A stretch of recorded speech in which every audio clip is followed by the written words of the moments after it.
برادران محترم، موبائل یقیناً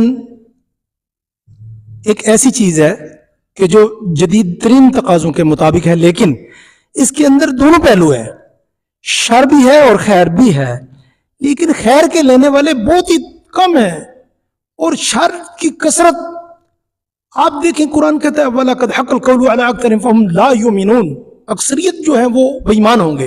وَقَلِيلًا مِنْ عِبَادِيَ الشُّكُورُ، اور جو شکر گزار ہیں وہ بہت تھوڑے ہیں۔ لہٰذا یہ ایک ایسی چیز ہے کہ یہ جال پڑ چکا ہے مسلمانوں کے اوپر، خاص طور پر مسلمانوں کے بڑے بچے، عام خاص اخصص الخواص، ہر طبقے کے آدمی اس کی لپیٹ میں ہیں۔ تو اس سے بچنے کے لیے الدنیا سجن المومن والجنت کافر، کافر کے لیے دنیا جنت ہے اور مومن کے لیے قید خانہ ہے، لہٰذا اس سے بچنے کا ہر سو اہتمام فرمائیے، ورنہ یہ ایسی چیز ہے جو انسانیت کو لے کر ڈوب جائے گا، اور یہ ایک ایسا فتنہ اور ایسا سحر ہے جس نے ہر چیز کو اپنے جادو میں لپیٹ لیا ہے۔ اللہ تعالیٰ پوری امت کی بالخصوص ہماری اور بالعموم سب کی حفاظت فرمائے۔